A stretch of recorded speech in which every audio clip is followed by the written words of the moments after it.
The Washington Police Reform Act is counterproductive to people in crisis. Seattle of 4 months Diane Ostrander worried desperately about her son. The 34-year-old had rambling conversations with the television and vowed to kill police. He ranted about children he didn't have being stolen. He wandered outside overnight in a rainstorm, saying he needed to fix a power transformer. As his condition worsened, the police Ostrander begged for help relayed a consistent message. A new state law meant officers couldn't take her son to get help against his will, even though mental health professionals and a judge ordered it. Democrats in Washington state approved the law, known as House Bill 1310, as part of an ambitious police reform package that followed the protests for racial justice that swept the nation in 2020. The law's goal was to make it less likely police would use force unnecessarily or against the wrong person. It aimed to do that by restricting the use of force to cases where officers have probable cause to believe someone committed a crime, or there is an imminent threat of injury, a standard found in no other state, and mandating they use de-escalation techniques when possible. But the law has backfired on some of the state's most vulnerable residents, including Ostrander's son,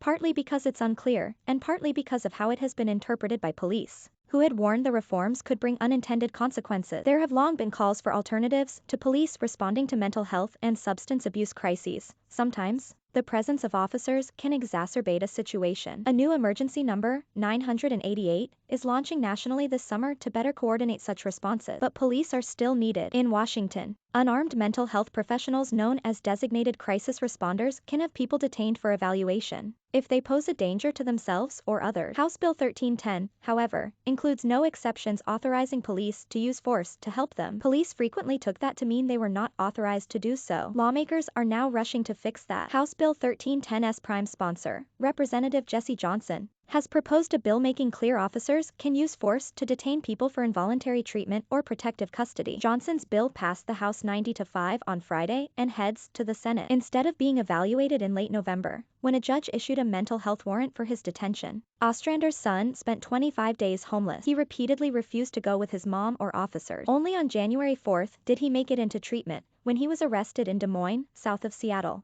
for assaulting his mother. "I said, I don't get it. Why won't you help him?"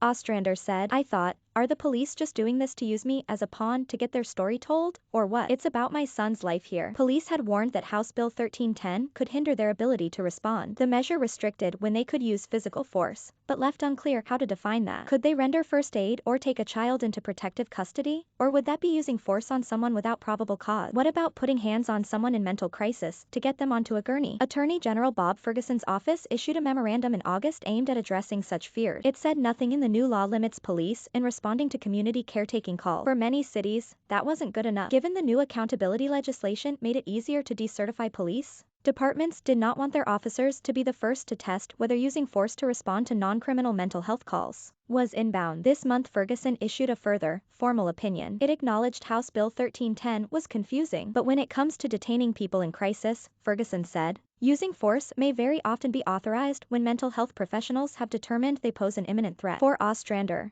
the Attorney General's analysis cemented a belief that given a choice between reasonable interpretations of the law, police departments chose the one that would protect themselves from potential liability, instead of the one that would allow them to best help people in crisis. Steve Strachan, the executive director of the Washington Association of Sheriffs and Police Chiefs, emphasized neither the Attorney General's opinion nor the August memo was binding, and police must carry out the law as written. "Nobody wants this," said Strachan, who himself serves on the board of a behavioral health agency in Kitsap County. "Everyone is frustrated, certainly behavioral health specialists, certainly the families involved, and certainly law enforcement." Officer Dennis Malloy, of the Linwood Police Department's Community Health and Safety Section, called navigating the reforms challenging. "People call 911 for help. We want to help them," Malloy said. "Now we have to triage it and say, are we going to go out there or not? Because if it goes downhill, people are going to say, why were the police there?" As a result, when crisis responders ask police to detain patients, they might not come. If they do, they might go to great lengths trying to persuade a patient to get help,